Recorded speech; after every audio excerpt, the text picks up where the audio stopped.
Assalamualaikum warahmatullahi wabarakatuh teman-teman semuanya. Apa kabar nih? Semoga selalu sehat, bahagia, dan semangat ya. Oh iya, aku mau ngasih tahu bahwa video aku ini dilengkapi dengan terjemahan bahasa Inggris, Arab, Korea, dan Cina. Semoga bisa bermanfaat secara internasional. Amin. Nah, bagi kalian yang belum subscribe aku, yuk subscribe aku dulu di sini nih. 3, 2, 1. Makasih guys. Dan juga bagi kalian yang mau follow Instagram aku, boleh banget. Follow di bawah ini, linknya ada di description box. Makasih ya. Oh iya teman-teman, karena aku lagi nginep di tempat lain bukan di rumah aku, jadi aku nggak bawa perlengkapan ngerekam gitu. Jadi aku rekamnya pegang HP-nya pakai tangan kayak gini. Nggak apa-apa ya. Jadi di video kali ini aku bakal ngebahas tentang hidup kita sekarang yang lagi kita jalanin ini, yang saat ini kita lagi bernafas. Kita lagi sekolah, kerja, ngurus rumah, cucian piring, ngurus anak, ngurus BPJS, ngurus KTP, beasiswa, ngurus bisnis, ngurus SIM, dan lain sebagainya. Pokoknya urusan kehidupan dunia tuh kayak nggak ada habis-habisnya ya. Dan kita di dunia ini nggak cuma manusia aja. Banyak nih yang sekarang lagi kerja keras, lagi gali tanah buat ngebangun sarangnya, yaitu semut. Dan ada yang lagi hunting bunga buat cari madu, supplier gitu. Ada yang lagi bertelur, ada juga yang lagi puasa, diam-diam nyari mangsa. Dan ada yang lagi mengepakkan sayap yang super cepat kayak lebah gitu, sampai nggak kelihatan sayapnya. Dan ada juga tumbuhan yang lagi bertumbuh dengan waktunya yang sangat lambat, sampai kita harus bikin video yang buat nyepetin gitu kalau mau ngeliat tumbuhan. Kita sadar gak sih masalah waktu di dunia kita ini benar-benar bikin kita tuh mikir banget. Di usia manusia normal sekarang nih, itu kan puluhan tahun, tapi ada nih serangga yang hidupnya dari lahir sampai mati cuman beberapa jam aja di hari yang sama. Nah, di hari itu dia lahir, dia makan, dia cari jodoh, dia kawin, dia bertelur, dan di hari itu juga dia mati. Mungkin kita tuh liatnya kayak cepet banget gitu, tapi bisa jadi yang dia rasain itu kayak emang waktunya itu emang pas untuk dia gitu. Dia gerakannya kayak emang pas gitu, kayak lambat, dan dia melihat waktunya manusia seperti kita ngeliat tumbuhan gitu yang bergeraknya lambat banget, karena dia cepet gitu waktunya. Dan bisa aja dia geraknya cepat, tapi bagi dia itu normal. Aku juga pernah lihat film yang ada orang itu tuh geraknya cepet banget, sekejap mata gitu, tapi dalam pandangan dia semuanya lambat. Bahkan air yang jatuh ke lantai bisa sangat-sangat lambat gitu, melayang-layang di udara dulu. Kalian tahu nggak nama filmnya apa? Aku tuh lupa nama filmnya apa. Jadi aku bertanya-tanya gitu, siapa yang menentukan 60 detik dalam hitungannya, siapa yang menentukan 24 jam, siapa yang nentuin angka. Dan sebenarnya semua perhitungan itu tuh cuman ngebantu manusia biar kita nggak bingung menjalanin kehidupan kita di dunia ini. Karena hakikatnya waktu di akhirat nanti itu lain lagi gitu. Sama kayak hakikat waktunya manusia, waktunya serangga, sama waktunya tumbuhan tuh yang beda-beda gitu. Kayak perasaan kita pas saat kita lagi tidur dan kita bermimpi. Rasanya cuman kayak sedetik aja gitu pas kita matiin alarm, pas kita udah bangun. Padahal udah lewat 1 jam pas kita bangun yang kedua kali. Rasanya kayak sebentar banget main-main di alam mimpi, kayak tamasya atau dikejar hantu. Ternyata kita tidur udah 8 jam. Perasaan orang yang saat lagi koma juga sama. Aku pernah dengar cerita orang tuh ngelihat pemandangan yang indah, keliling-keliling sebentar, kayak cuman setengah jam lah gitu dia ngelihat pemandangan. Tiba-tiba pas dia bangun dari koma, ternyata dia tuh udah berbulan-bulan komanya. Dan itu cepet banget dalam pandangan dia gitu. Gimana perhitungan dan perputaran poros setiap planet yang berbeda, perputaran setiap wilayah di bumi ini yang beda-beda gitu. Ada yang sangat panjang siangnya, atau ada yang malamnya yang panjang banget. panjang waktu berpuasanya, dan ada juga yang panjang waktu sahurnya. Itu setiap wilayah tuh beda-beda. Semuanya itu luas banget untuk kita pikirin. Sama juga dengan hakikat kehidupan tuh kayak mimpi gitu. Pas baru bangun, baru mulai hidup yang sebenarnya. Pas kita hidup, kita kayak lagi mimpi gini. Ini sekarang nih kita tuh kayak lagi mimpi, dan kita akan terbangun ketika kita udah beda dimensi nanti, ketika kita udah meninggal. Dan itulah hidup yang sebenar-benarnya nanti. Dan ternyata kita cuman kayak lagi playing game sebentar aja. Pas game kita itu di rewind, ternyata kita cuman hidup selama 1,5 jam aja, dari kita awal lahir sampai kita meninggal. Benar-benar cepet banget. Dari waktu dunia yang singkat itu kita bisa menang atau kalah dengan ketentuan game yang udah dibuat oleh pencipta game itu sendiri, yaitu Tuhan yang Maha Kuasa. Ada rewardnya, ada punishment, ada konsekuensi, dan setiap akun memulai hidup game mereka masing-masing dari keluarga yang berbeda-beda, dari privilege yang berbeda-beda.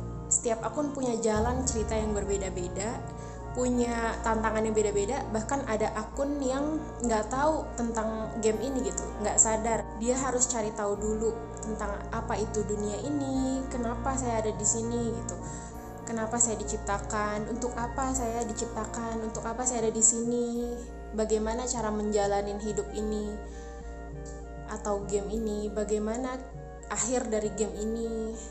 Banyak bayi yang lahir dari orang tua yang gak punya agama, gak beragama atau ateis. Dan banyak juga bayi yang lahir dari berbagai agama. Nah, tugas kita sebagai setiap akun, kita itu kan bertanggung jawab atas diri kita sendiri, karena nanti kita sendiri yang akan menanggung semua resiko dan semua balasan, entah itu balasan baik dan itu balasan buruk dari diri kita dan dari setiap perilaku kita di dalam game dunia ini. Nah, tugas kita itu harus selalu menggali informasi tentang kebenaran yang sebenar-benarnya, rules yang berlaku dari Sang Pencipta. Jangan sampai salah mencari informasi, jangan sampai salah mencari harta karun, karena ada banyak jebakan dan tipuan dari setiap level game. Kadang ada yang gak sadar dirinya ada di dalam sebuah permainan. Jadi waktu itu berlalu terus berkurang, time-nya dia habis gitu. Masa berlaku akunnya habis tanpa dia tahu dan mendapatkan bekal yang cukup, bekal apapun untuk memenangkan game. Padahal setelah akun gamenya dia tamat, dia akan pindah ke sebuah dimensi baru yang akan menjadi konsekuensi dari setiap detik yang udah dia habiskan di dalam game dunia yang udah dia lewatin. Nah, bagi kamu yang tersakiti di dunia ini, kamu akan merasa tenang karena tahu bahwa di sana nanti ada balasan buat yang nyakitin kamu, dan ada balasan sabar, reward buat kamu yang tersakiti dan sabar gitu. Kamu yang belum sukses padahal kamu udah banting tulang buat cari nafkah, kamu merasa tenang karena tahu gitu setiap balasan, setiap capeknya kamu, susahnya kamu, perjuangannya kamu itu pasti dapet harta yang nanti ditangguhkan pemberiannya nggak di dunia itu gitu, tapi di dimensi kedua setelah kamu mati. Dan buat kamu yang lari dari masalah, lari dari kesalahan, nggak bisa semudah itu, nggak bisa sesimpel itu, karena masalah itu pasti diselesaikan dan dihakimin di next dimension. Buat kamu yang istimewa, difabel, kamu merasa tenang karena ini tuh cuman akun avatar di dunia aja. Kalau kamu sabar dan kamu bersyukur, nanti di sana kamu akan sempurna. Dunia ini benar-benar mempermainkan isi kepala kita gitu. Kita bisa lihat, cek betapa luasnya alam semesta ini. Dan kita cuman gak lebih besar dari sebuah titik yang hidup dan mati di bumi yang juga adalah titik kecil gitu. Manusia zaman dulu fosilnya itu 30 meteran, Nabi Adam kan. Berarti T-Rex yang selama ini kita lihat tuh besar 5 meter, itu cuman kayak ayam atau kucing dibandingkan dengan manusianya. Nah, di surga nanti kita dijanjikan akan besar semua. Orangnya kembali seperti manusia pertama, manusia semula, dan mendapatkan tempat yang sangat luas. Mungkin bisa satu orang bisa dapat satu planet dengan berbagai perhiasan, kedamaian hati, harta, kesenangan, keindahan, dan makin tinggi derajat reward setiap orang, setiap akun, maka makin naik juga level dan kualitas serta harta dan aset-asetnya. Dan tiap level orang beda-beda. Jarak dari lokasi level pertama ke level selanjutnya itu ratusan tahun baru bisa sampai ke level di atasnya. Seperti kita memandang bintang di langit. Nah, di sanalah orang dengan kepemilikan satu level di atas kita, dan kita nggak tahu ada berapa level nih tingkatannya surga itu. Jadi setiap orang mengira dia orang terkaya dengan segala kepemilikan yang udah Tuhan kasih ke dia sebagai reward. Setiap orang tuh senang, setiap orang puas. Setiap pemilik surga punya jasad baru yang sangat indah. Gak ada lagi orang yang insecure, merasa kurang. Mereka semua cantik, mereka semua tampan, selalu muda, kenceng, gagah, glowing, bersinar. Namun semuanya gak ada yang sama, seperti hasil buatan dokter bedah operasi plastik. Dan Allah Maha Kuasa untuk membuat wajah dan badan yang indah walaupun berbeda-beda untuk setiap owner surga. Setiap orang tidak pernah lagi kesepian, karena di setiap tempat, di setiap planet atau di setiap lokasi satu pemilik itu ramai warganya, muda-mudi setempat yang memang sedang menunggu raja dan ratu mereka untuk dilayani semua kebutuhannya. Dan raja dan ratu itu adalah manusia bumi yang berhasil melewati setiap tantangan di bumi sesuai ketentuan Tuhan yang menciptakan game dunia ini. Nah, bagi penjahat, dia diberi keadilan dan dia dituntut sesuai dengan kesalahannya. Dia menanggung tanggung jawab dari kesalahan yang ada di dunia yang belum dia selesaikan. Nah, itu bukan karena Tuhan itu kejam, tapi karena Tuhan Maha Adil pada yang tersakiti dan pada yang dirugikan olehnya. Setelah dia menerima hukuman dan mengambil hikmah dan pelajaran di tempat penjara dia itu, maka dengan kasih sayang Tuhan dia dikeluarkan dan dihilangkan segala rasa sakit fisik dan mental akibat hukuman yang pernah dia lalui sebagai konsekuensinya. Dia lupa pernah mengalami kengerian di tempat pembalasan itu. Lalu dia menjadi raja atau ratu seperti penghuni surga lainnya. Sampai penghuni neraka yang terakhir yang bisa keluar dari sana, dia merasa sangat beruntung dan merasa paling kaya. Dia ngiranya dia yang paling beruntung gitu setelah melihat kekayaan yang luas, yang melimpah yang dikasih ke dia. Padahal orang-orang sebelum dia udah banyak, tapi dia merasa puas. Nah, jika ada narapidana neraka yang memiliki kesalahan yang tidak termaafkan, maka dia kekal di sana selama-lamanya. Tidak ada lagi perhitungan waktu di sana, abadi, selama lamanya sampai putus asa. Namun dia tetap nggak bisa mati gitu, game udah over. Tapi teman-teman, sang pencipta game yang sedang kita jalanin ini tuh nggak bener-bener pure nyerahin semuanya ke kita tanpa ngasih bantuan sedikit pun. Jadi Allah, sang pencipta kita semuanya, semua alam semesta dan semua manusia itu udah ngasih clue untuk gimana kita cara memenangkan game di dunia ini. Yang pertama, dari setiap zaman dan dari setiap lokasi itu ada seseorang yang ngasih petunjuk. Jadi sebelum Rasulullah sebagai nabi penutup itu, sebelum-sebelumnya nabi itu banyak gitu. Jadi dalam satu waktu nabi ada di berbagai wilayah. Nah, jadi ada banyak banget nabi, tapi yang dikasih tahu ke kita itu cuma 25. Sebenarnya ada banyak banget, dan yang diceritain cuma beberapa yang ada di dalam Al-Quran. Tapi Rasulullah tuh bilang kalau nabi itu banyak banget. Dari mulai Nabi Adam sampai penutupnya adalah Rasulullah Shallallahu Alaihi Wasallam sebagai nabi terakhir. Jadi dari setiap zaman kan manusia itu dari awal Nabi Adam sampai akhir kan. Nah dari zaman Nabi Adam sampai ada nabi-nabi selanjutnya, manusia semakin berkembang biak di mana-mana sampai memenuhi bumi.